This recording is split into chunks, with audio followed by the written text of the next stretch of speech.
Muy buenas noches. Hoy estamos en el programa Tincuy. En esta ocasión vamos a hablar respecto al ejercicio de la memoria en la región de Ayacucho, desde el Colegio de Antropólogos del Perú, desde el Consejo Directivo Descentralizado de la región de Ayacucho. Para nosotros es un grato honor realizar este tipo de conversatorios con el fin de conocer las experiencias, puntos de vista, opiniones de nuestros colegas antropólogos y antropólogas sobre distintas temáticas en la región de Ayacucho.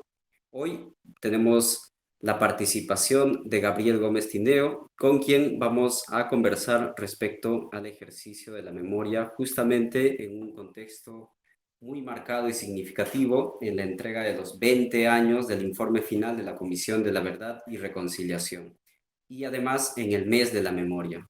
¿Cómo estás, Gabriel? ¿Qué tal? Bien, José, buenas noches. Buenas noches a todos los colegas antropólogos que seguramente van a ver, van a tener acceso a este material, a esta grabación, ¿no? Bien, agradecer, José, por la invitación y felicitar también a tu persona, al Consejo Directivo del Colegio de Antropólogos por esta iniciativa, ¿no? Me parece muy importante que los antropólogos podamos tener voz, opinión, presencia en muchos temas coyunturales. Así que nada, felicitaciones y gracias por la oportunidad. Gracias, Gabriel.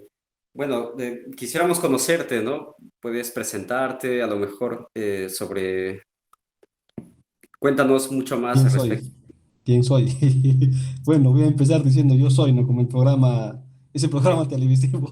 Bueno, tú me has presentado, José, mi nombre, Gabriel Gómez Tineo.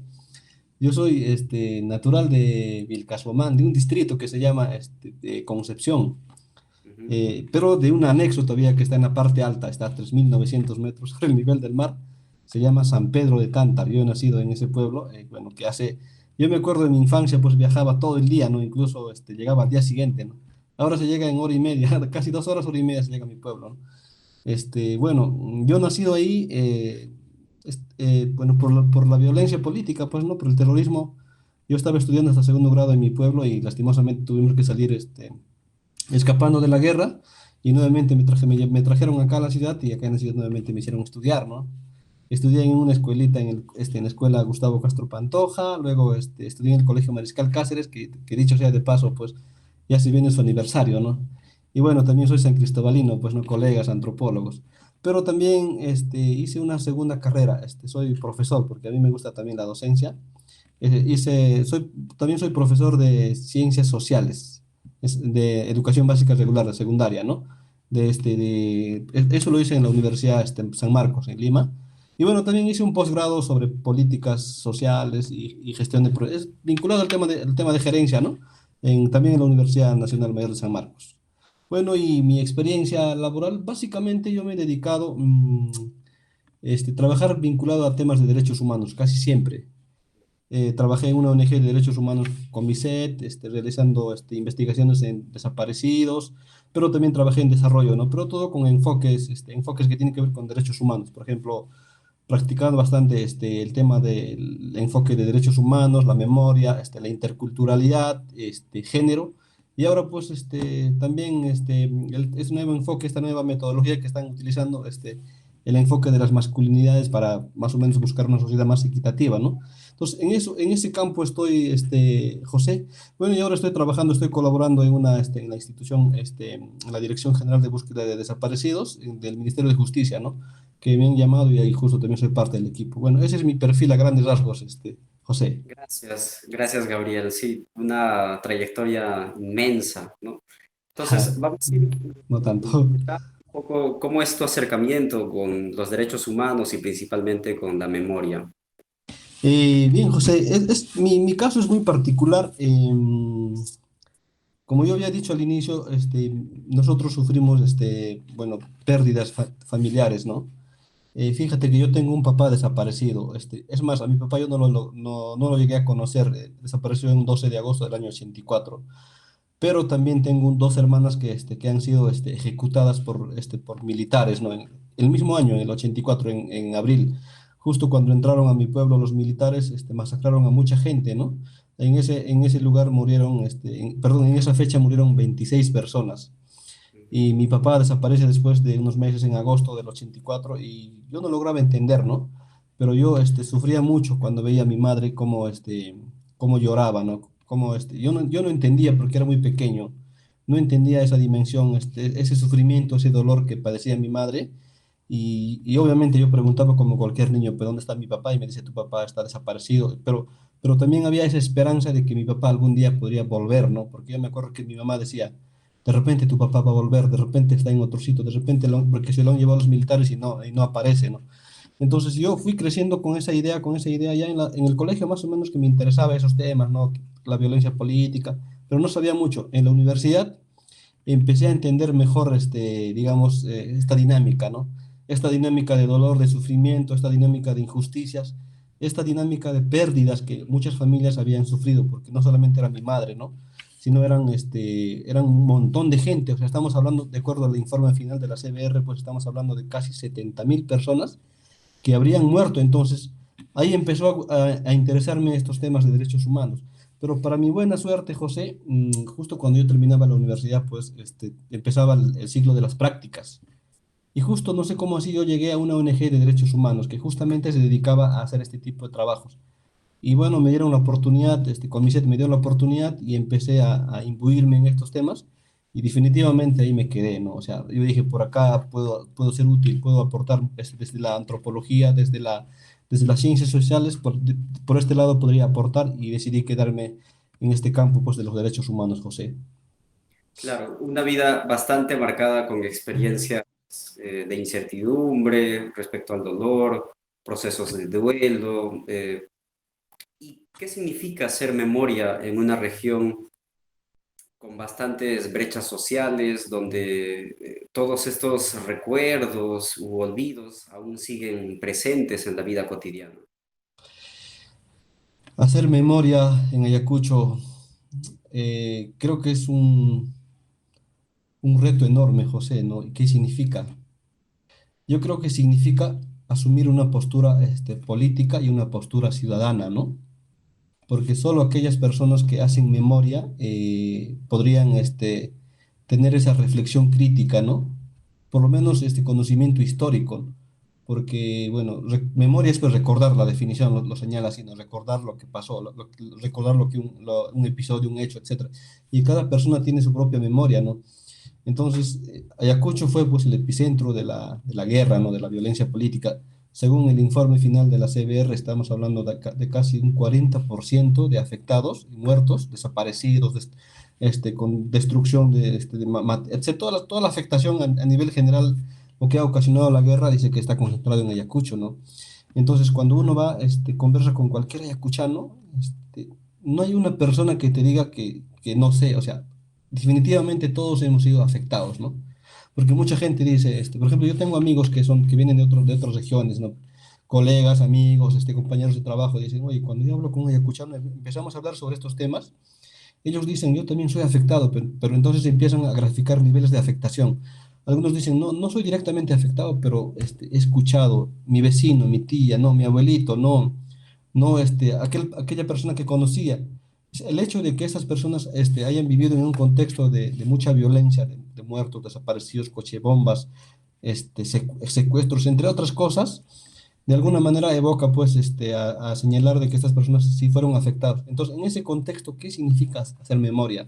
Para mí, hacer memoria en un contexto así, yo creo que tiene que ver con asumir posturas, en principio una postura política, porque se trata de eso, ¿no? Porque si no politizamos, si no llevamos a un plano político, esto va a quedar en el olvido, ¿no? Y también una postura ciudadana, porque hacer memoria es hacer ejercicio ciudadano. Porque dice un término, ¿no? Un pueblo que olvida está condenado a repetirlo, ¿no? Entonces, ¿cómo nosotros podemos alzar nuestra voz de protesta, reclamar justicia, reparación, verdad para muchas personas? Justamente haciendo memoria. No podemos dejar porque el borrar la memoria significa impunidad. O sea, de alguna manera, si una persona absolutamente se olvida o decide olvidarlo, lastimosamente, pues eso es caldo de cultivo para la impunidad. Y justamente los académicos cuando hablan de este tema, por ejemplo, hablan de un proceso de justicia transicional y señalan, por ejemplo, uno de los pilares o uno de los elementos de esta justicia justamente tiene que ver con la verdad y con la memoria.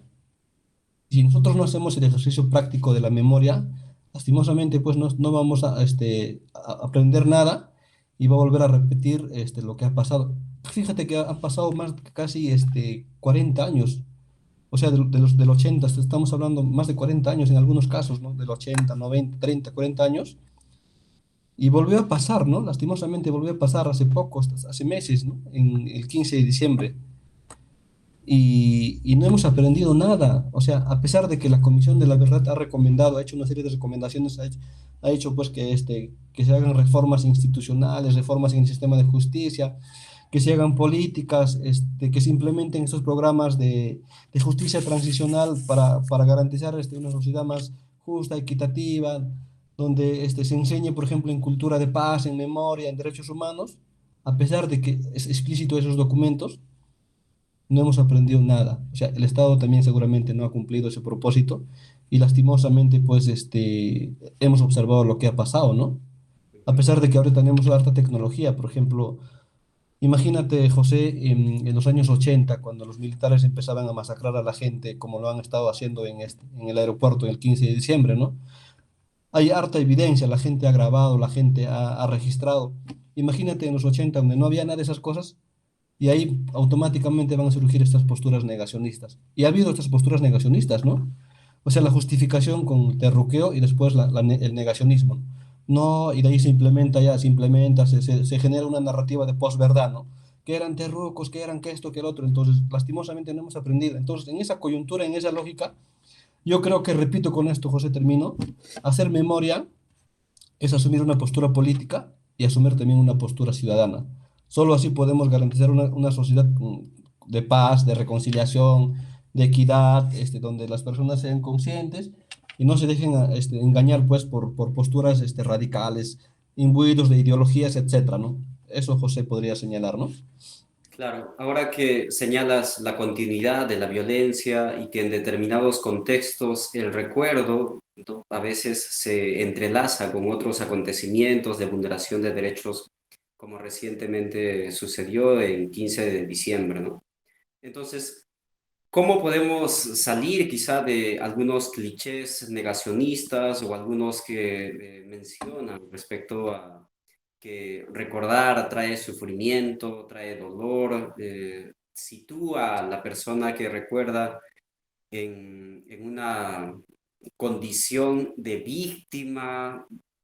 ¿Qué retos como profesionales, como personas, como ayacuchanos, ayacuchanas podemos tomar para poder enfrentar a estas narrativas o ver otras formas de llenar con sentimiento, con razón, con esta cuestión de justicia, verdad? ¿Cómo podemos hacer como un desafío? Mira, José, yo he escuchado a muchos psicólogos, claro, obviamente ese chamba de los psicólogos, ¿no? Si uno quiere cerrar, quiere sanar una herida, uno tiene que tener un proceso, digamos, acorde, ¿no? Y yo estoy seguro que muchas personas no han cerrado su herida, ¿no? Por ejemplo, se habla mucho, por ejemplo, de los duelos inconclusos. Eso es un discurso, es una herramienta, es una metodología, una teoría de los psicólogos que dicen, por ejemplo, personas que han desaparecido, ¿no? Personas que han desaparecido, a veces todavía existe esa esperanza de que qué tal está vivo, qué tal aparece, ¿no? O en algunos casos, desaparecidos no saben, saben que están muertos, pero no saben dónde están enterrados, dónde están sus cuerpos, ¿no? ¿Qué tal lo encuentro, no? Entonces, ahí, por ejemplo, hay toda una lógica de un duelo inconcluso. Entonces, cuando se da ese proceso de duelo inconcluso, obviamente, pues las personas no están sanados plenamente en su corazón, ¿no? Porque como alguien decía, por ejemplo, las mamás de Anfasep decían, por ejemplo, en su testimonio decían ellas, en aquellos años, hasta ahora todavía en algunos casos decían, ellos dejaban la puerta entreabierto, ¿no? Con la esperanza de que algún día puedan volver sus desaparecidos, sus seres queridos. Entonces, en esa lógica, yo creo que es fundamental hacer memoria justamente para cerrar, ¿no? Para cerrar duelos. Y detrás de la memoria, pues obviamente hay justicia, reparación, verdad, etcétera, ¿no? Entonces, las personas de repente entran en ese proceso de negacionismo, autonegacionismo, es parte del duelo, ¿no? Porque hay un duelo, hay un momento, en el duelo señala, por ejemplo, hay un momento de negacionismo, ¿no? O sea, o incluso en algunos casos hay un momento de autoculpa, en algunos casos hay un momento de frustración, pero en ese momento, cuando uno empieza a hacer su propio proceso, investiga, sabe la verdad, en algunos casos de repente perdona, se reconcilia y finalmente decide cerrar, ¿no? Decide hacer el duelo, ¿no? O sea, despedirse, ¿no? Entonces, todo ese proceso es parte de la memoria, ¿no? Si nosotros no practicamos, no promovemos ese tipo de cierres, de procesos, a través de la memoria, lastimosamente, pues no vamos a tener heridas bien sanadas. Es como una herida mal sanada, pucha, de pronto es como una herida mal sanada, pues se ha generado una especie de absceso, un pus, ¿no?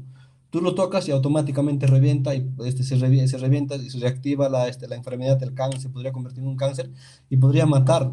Incluso hay muchas personas, se dice, por ejemplo, hay varios estudios, ¿no? Por ejemplo, de psicólogos, antropólogos vinculados a la psicología, y han demostrado que habría muchas personas que justamente cuando no han cerrado estos procesos de duelo, ahora actualmente padecen de estrés postraumático, ¿no? O sea, cómo este sufrimiento contenido, que no ha habido un proceso de memoria, de sanación, se somatiza. Y por eso podríamos tener muchas personas que sufren de dolor de estómago, o sea, en alguna parte del cuerpo se somatiza, ¿no? Yo recuerdo, por ejemplo, un estudio que realizó una antropóloga norteamericana, Kimberly Taylor, y había pasajes muy interesantes, ¿no? Incluso se hablaba, incluso esta película que grabó nuestra paisana, la guantina, Magali Solier, La teta asustada, podría estar vinculado a este tema, ¿no? Es muy profundo, o sea, un poco complicado entenderlo, pero lastimosamente esas son evidencias que nosotros nos dicen que justamente el negacionismo no es una buena opción. O sea, definitivamente no, porque no haces un cierre responsable, un cierre en proceso donde puedas realmente sanarse plenamente, ¿no?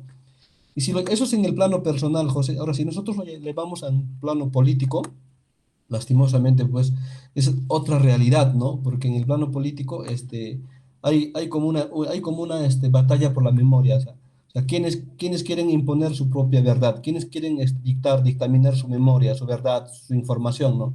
Lastimosamente tenemos un sector, pues, que justamente ahora ha demostrado, en estos últimos años, creo que atacando, por ejemplo, los sitios de memoria, los lugares de la memoria, por ejemplo, el lugar de la memoria en Lima fue clausurado por un alcalde ayacuchano o de origen ayacuchano, avalado por un alcalde fascista como López Aliaga, lastimosamente con una postura sumamente negacionista. Grupos políticos que ahora, por ejemplo, están permanentemente atacando, mancillando, terruqueando a la gente justamente para ellos imponer una verdad distinta, una posverdad, ¿no? Y negando todo lo que realmente ha pasado en el Perú. Entonces, ese es otro gran problema, ¿no? Porque las posturas negacionistas son en contra de la memoria, o sea, de la memoria, la memoria, digamos, podría decirse una memoria objetiva, ¿no? O sea, no alterado, pero lastimosamente ellos quieren imponer eso y eso se eleva a un plano político y lastimosamente pues vamos a tener información distorsionada y vamos a seguir con el mismo problema, como dije hace un rato, si nosotros no hacemos un ejercicio de memoria que tiene que ver con el plano ciudadano y plano político, lastimosamente, vamos a tener, pues, o sea, no vamos a aprender nada y vamos a tener una sociedad sumamente marcada por las diferencias, por los estigmas, por los estereotipos, como con los adjetivos de terruqueo, etcétera, etcétera, ¿no? Y hablando dentro de la región de Ayacucho, ¿cuál es tu mirada respecto al ejercicio de recordar? Es decir, respecto a los tiempos de memoria, ¿no? Muchas personas mencionan que antes era muy difícil eh, hablar sobre los años de la violencia, del tiempo, existía mucho temor. Ahora el reto para las nuevas generaciones, a lo mejor para los jóvenes universitarios de los colegios, ¿tú sientes que ellos también existe más libertad que en Ayacucho hablar sobre memoria? Y yo creo que sí, José, y ya no se percibe como aquellos años donde era pues complicado hablar de esos temas, ¿no? Porque todavía estaba presente el estigma, el miedo, eh, justamente porque se creía que todavía habían elementos de repente terroristas, de Sendero Luminoso, por ahí infiltrados, o también los integrantes de las fuerzas del orden, como los de inteligencia, militares que podían escucharte, ¿no? O sea, ahí había mucho miedo, porque justo en esa lógica que graficaban algunos estudios antropológicos, o sea, una especie de dos fuegos, ¿no? Entonces, en esa lógica, la gente sobrevivía. Por ejemplo, justo me acordé de un académico, de un antropólogo norteamericano, creo que es James Scott, justo hablaba de adaptación en resistencia, ¿no? O Steve Stern, creo que si no me acuerdo, no sé, no me acuerdo cuál es exactamente los autores, pero justamente ellos graficaban que en ese contexto de miedo, de temor, de amenazas, de vulnerabilidad, uno no podía expresarse libremente, ¿no? Pero afortunadamente ya son tiempos distintos, por lo menos entre ayacuchanos, de alguna manera ya no existe ese tabú, ese temor de poder hablar de esos temas, ¿no? Es muy diferente hablarlo de manera cotidiana, como un comentario sin sentido, o sea, como un comentario cotidiano, ameno, que hacerlo en un espacio mucho más propositivo, con objetivos, en un espacio mucho más político, ¿no? Que podría contribuir, ¿no? Por ejemplo, eso creo que nos faltan mucho los ayacuchanos, ¿no? O sea, ¿en qué espacio yo voy a abordar el tema de memoria? Si soy una autoridad comunal, de pronto yo sé que ha pasado cosas en mi comunidad y lo expongo en un espacio público, en una asamblea comunal, o si soy un regidor en un espacio político, o si soy incluso docente, ¿no? Yo podría incluso, o si soy un servidor público, o sea, yo creo que hay muchas formas de hacerlo público esto, o sea, valga la redundancia, pero lastimosamente para mucha gente esto solamente se habla en un espacio así, cotidiano, en un espacio suelto, sin propósito, sin objetivos, entonces eso no contribuye mucho, ¿no? Pero yo creo que sí necesitamos practicar mucho, trabajar mucho el tema de la memoria. Fíjate, José, si, como escuchando nosotros tenemos un montón de afectados, muertos, desaparecidos, etcétera, ¿no? Qué lindo sería si nosotros tuviéramos monumentos, monumentos, emblemas, alusivos a la memoria, ¿no? No sé, tuviéramos una avenida Putis, o sea, con su pequeña reseña, o un parque Lucanamarca, o un parque Cayara, no sé, una avenida Ajomarca, en fin, tenemos una infinidad de casos que nosotros bien, si nuestros actores políticos, nuestras autoridades quisieran hacer un trabajo bien intenso de memoria, yo creo que podemos lograr eso, ¿no? O sea, podríamos de alguna manera visibilizar, graficar en nuestros espacios públicos y así también hacer el ejercicio ciudadano de la memoria, ¿no? El ejercicio ciudadano y ejercicio político de la memoria. Entonces, eso creo que está faltando, José, y yo creo que el reto también es justamente practicar, trabajar en las nuevas generaciones. Y fíjate, en el plano educativo, ¿no? Si bien tenemos pues, el Ministerio de Educación que de alguna manera quiere abordar, pero hay ciertos sectores desde arriba pues que siempre se oponen, en fin, una serie de cosas, y justamente ahí viene pues la disputa de la posverdad, de la memoria, etcétera, ¿no?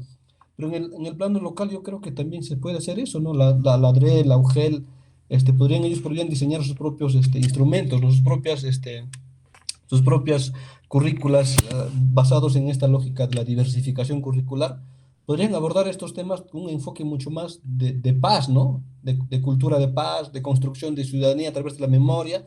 Pero también hay ese temor de que algunos profesores de repente podrían adoctrinar, ¿no? Y eso creo que es la otra cara de la realidad. Entonces yo creo que hay también temor por eso, pero yo creo que en estos tiempos podemos ser muy cuidadosos y justamente no adoctrinar, sino enseñar en cultura de paz a través de la memoria y podamos construir una sociedad mucho más inclusiva, pues no más tolerante, libre de estereotipos, de taras, de estigmas, etcétera, ¿no, José?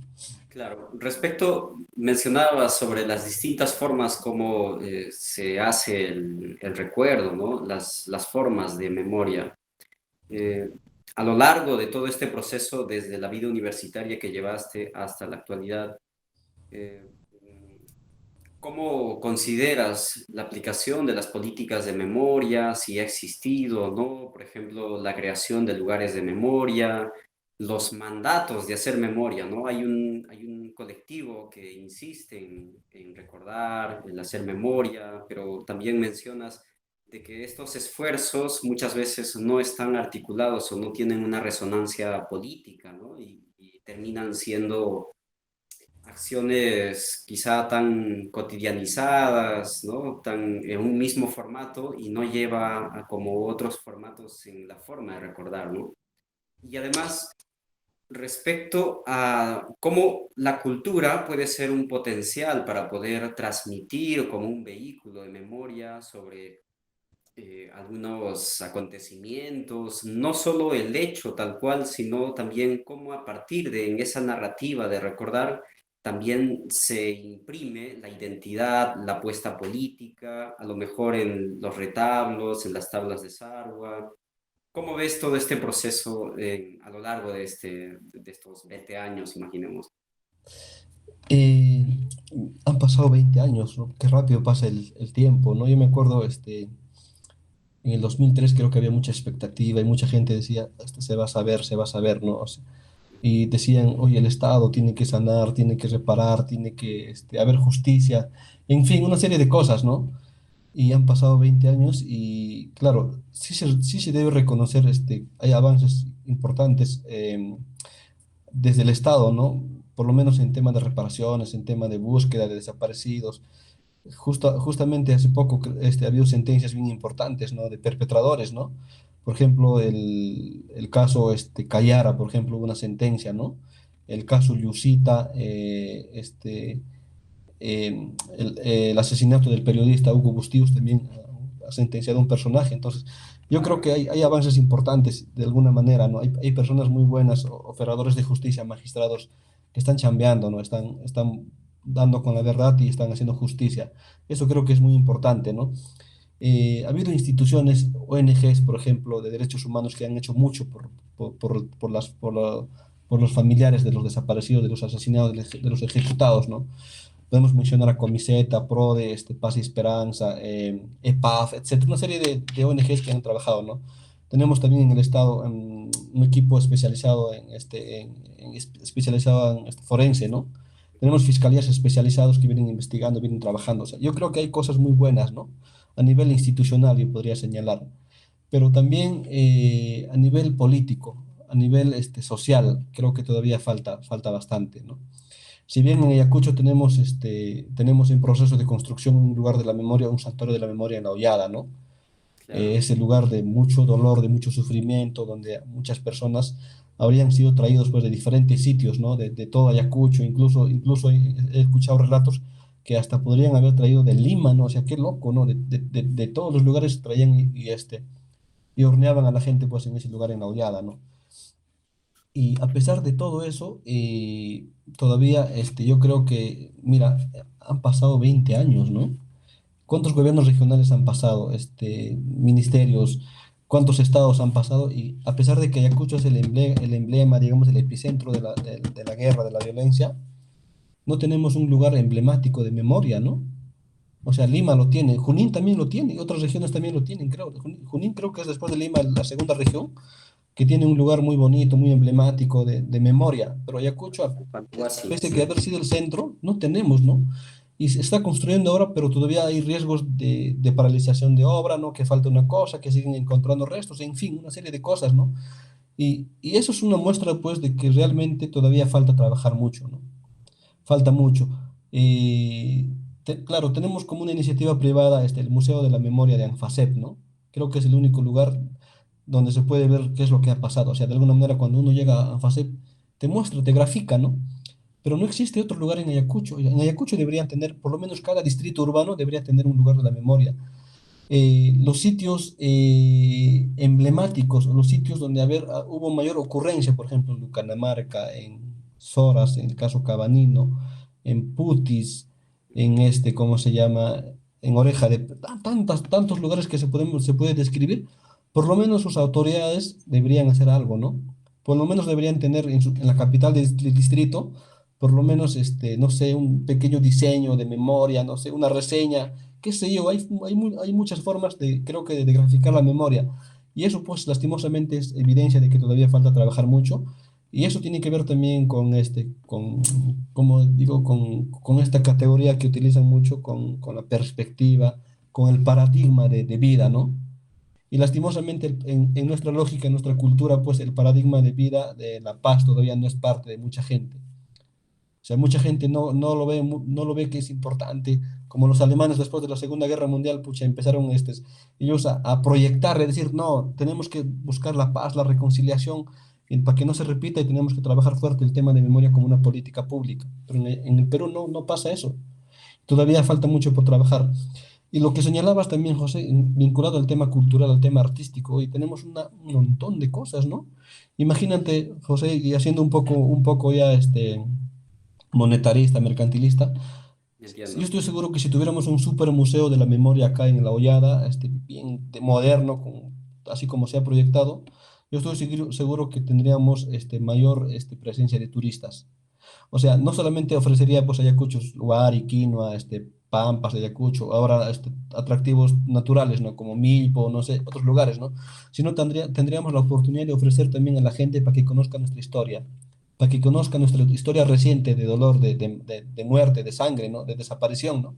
Entonces yo creo que eso sería parte también de un circuito que de alguna manera contribuiría mucho a ofertar, digamos, un servicio a través de la memoria y también hacer esa práctica ciudadana y política de enseñar a la gente para que esto no se repita, ¿no? Yo creo que hay mucho por hacer, José, en esos temas, ¿no? Sí, creo que justo en esta misma línea considero que hay iniciativas también de la formación de lugares de memoria, ¿no? Estos santuarios ecológicos de la memoria, porque al final tienen una cierta periodicidad y luego por cuestiones de una adecuada política de memoria es donde no tiene continuidad, ¿no? Como por ejemplo pensar en la UNCH, donde ha existido varias personas afectadas, como trabajadores, profesores, eh, personal de limpieza, y estudiantes, y no existe un lugar de memoria como sí lo tiene otras universidades que han sido bastante marcadas y signadas por la Sí, violencia. José. e- Es efec- curioso. sí, Eh, efectivamente, José, quiero de repente sumar un poquito más a lo que señalas y de verdad, es una pena, pues, ¿no? O sea, la universidad pues ha sido duramente golpeado. Hay estudios, el actual vicerrector de investigación, el doctor Ranulfo, ha documentado eso en publicaciones, ¿no? Cómo a la universidad le han sacado el ancho, literalmente. Le han bombardeado, le han estigmatizado, han quemado, han destruido infraestructura, han saqueado, han asesinado, han desaparecido una serie de cosas y la universidad no tiene un espacio de memoria, ¿no? Por lo menos debería tener un pequeño museo, ¿no? O sea, eso sería súper, una contribución enorme a la academia, a la ciudadanía, a la memoria, a los ayacuchanos, al país, y lastimosamente no lo tiene, ¿no? Eso es una realidad, ¿no? Ujú. Y para los años siguientes, el devenir, por así decirlo, quizá imaginando un poco el futuro de acuerdo a las situaciones que viene pasando, nuestro contexto crítico, una crisis muy profunda, la continuidad de violencia muy marcada, el incremento de la violencia, los radicalismos, por otro lado, la estigmatización, el terruqueo. ¿Consideras que de aquí de unos 20, 30 años siga habiendo producción? En la parte académica hay iniciativas de algunas personas que han ido aportando bastante con nuevas lecturas, nuevas formas de acercarse a la memoria, de darle una cuestión mucho más autobiográfica, de poner su testimonio a un público para poder repensar lo complejo que ha sido ese periodo, ¿no? Y de aquí de unos 30, 40, 50 años, ¿Ayacucho seguirá hablando sobre memoria? ¿Cómo ves este panorama futuro? Qué pregunta tan difícil, José. Vamos a ensayar pues una respuesta. Yo creo que sí, José, ¿ah? Yo creo que sí. Y seguramente será menos que ahora, ¿no? Pero hay gente todavía muy valiosa, hay gente que cree en los derechos humanos, hay gente que cree en la democracia, hay gente que cree en la igualdad, hay gente que cree en la justicia, y seguramente esas personas aún seguirán luchando, batallando, ¿no? Claro, obviamente serán mucho menos que ahora, ¿no? Definitivamente serán mucho menos que ahora, pero seguramente van a salir nuevos aportes académicos, qué sé yo, intergeneracionales, transdisciplinarios, qué sé yo, un montón de cosas. Pero yo sí creo que todavía vamos a tener esa presencia. Fíjate, en los países vecinos como Chile, Argentina, que el conflicto fue pues, en los 70, ¿no? Claro. Todavía existen iniciativas, hay grupos todavía, investigadores, de académicos, que aún siguen exigiendo justicia para esa gente, ¿no? Incluso en España, por ejemplo, ya son casi 80 100 años, ¿no? El franquismo, ¿no? Todavía siguen trabajando esos temas, todavía siguen algunos debates públicos esos temas. Yo espero que en el Perú también pase lo mismo, ¿no? Entonces, yo creo que sí tengo esperanzas. Definitivamente será minúsculo, no creo que el país avance mucho con lo que viene pasando, con nuestra clase política, con nuestras instituciones. No veo avances significativos, pero sí veo importante aporte desde la academia de un pequeño sector de la gente que todavía seguramente va a seguir luchando para que se sigan considerando en el debate público estos temas, pues, ¿no? Claro, entonces hay tiempos bastante esperanzadores. Y ya para culminar, respecto principalmente cómo la memoria puede no solo, quizá a lo mejor como una forma de comentario, podrías brindar un mensaje respecto para los profesionales, los jóvenes que están en formación, cómo la memoria puede también ser una forma de ver, como una perspectiva analítica que nos podría ayudar a entender, a comprender distintos procesos, no solo ligados con el tiempo del conflicto armado interno, sino a lo mejor de poder denunciar y hacer un ejercicio ciudadano, político, democrático, diverso. ¿La memoria tiene este componente? ¿Tú consideras que para los antropólogos o antropólogas nos puede ayudar el manejo de memoria en nuestro desempeño profesional o para la ciudadanía en general? Conocer sobre el pasado, sobre de una forma de comprender las distintas narrativas de cómo se va construyendo, ¿no? Estas apuestas y estas luchas nos puede ayudar a entender mejor nuestra sociedad. Definitivamente, José, sí. Eh, Más aún en un país golpeado, en un país escindido, en un país estigmatizado, en un país donde todavía existen discursos de odio, racismo, discriminación, en un país altamente diferenciado, ¿no? Con un país multicultural, pluriétnico, donde hay una disputa permanente por la legitimidad, por el reconocimiento, ¿no? En un país sumamente conflictivo, donde las diferencias pues no terminan cuajándose, donde las diferencias no terminan entrando en un proceso de diálogo y eso pues, eso, en un contexto así, definitivamente hacer el ejercicio de memoria aporta mucho. Como diría vulgarmente, antropológicamente, ¿no? Creo que hacer ejercicio de memoria nos abriría los ojos a mucha gente, ¿no? Porque hay muchos estereotipos, mucha discriminación, mucho estigma con respecto a las personas que de repente provienen de otros lugares. Ahora que se ha revivido un montón este discurso, esta narrativa del terruqueo terriblemente, ¿no? Entonces yo creo que en un contexto así, hacer ejercicio de memoria nos abriría los ojos, nos haría comprender muchas cosas de lo que ha pasado, ¿no? Nos tocaría la fibra más sensible del corazón, ¿no? Y eso es lo que está faltando en mucha gente, ¿no? Quizá no en los ayacuchanos, pero sí en mucha gente que vive en otras ciudades, otras regiones. Mucha gente que vive en la capital, mucha creerán que los ayacuchanos, los puneños o los provincianos, los anahuelinos son terroristas. Y eso no es así, ¿no? O sea, eso está demostrado. Entonces, yo creo que es importante que se difunda, que se conozca realmente qué es lo que ha pasado, porque incluso hay narrativas falsas, hay una posverdad donde incluso se distorsiona la memoria. Entonces, eso no es justo, pues, porque eso no aporta a una convivencia democrática, una convivencia de paz, donde se respete, sea tolerante, etcétera. Entonces, con eso concluyo, José. O sea, hacer memoria es hacer cultura de paz, es hacer ciudadanía, es hacer respeto, es hacer tolerancia, es hacer inclusión. Yo creo que hacer memoria es hacer justicia, hacer memoria, ¿no? Muchas gracias, Gabriel. Ha sido un gusto conversar contigo. Esperemos que este material pueda servir y más adelante en los siguientes programas y entrevistas vamos a hablar sobre otras temáticas.